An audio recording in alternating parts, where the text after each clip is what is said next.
It is my honor to be here before my family to represent Partners Against Child Trafficking. Don't let the name fool you.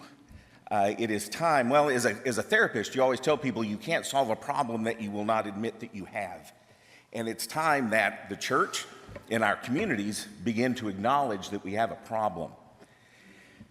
The problem is child sex trafficking, not just child trafficking.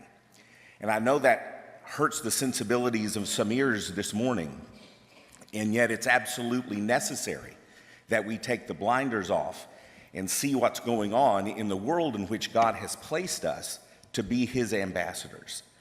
I want to give you a couple of numbers that I feel are extremely important to this discussion. The first is that the average age of the first internet porn use is 10 years old. A study that was done just this year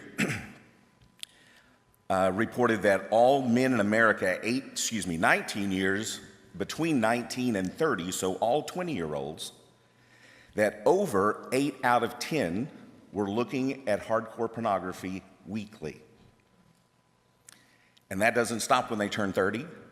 That doesn't stop when they get married. And if the numbers are true, half the men in this room are looking at hardcore pornography on a regular basis. Pornography fuels child sex trafficking. It fuels it because those children are needed in the porn industry. And it feeds it because pornography is the gateway drug to other sources of sexual deviancy, prostitution, massage parlors, all of which use these children.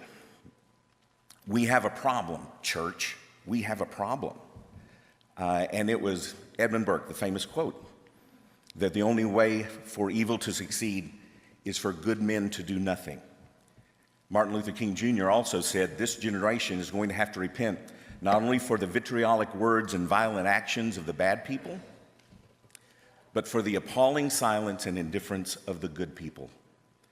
This room is full, I know, this room is full of good people, and we can do nothing no longer.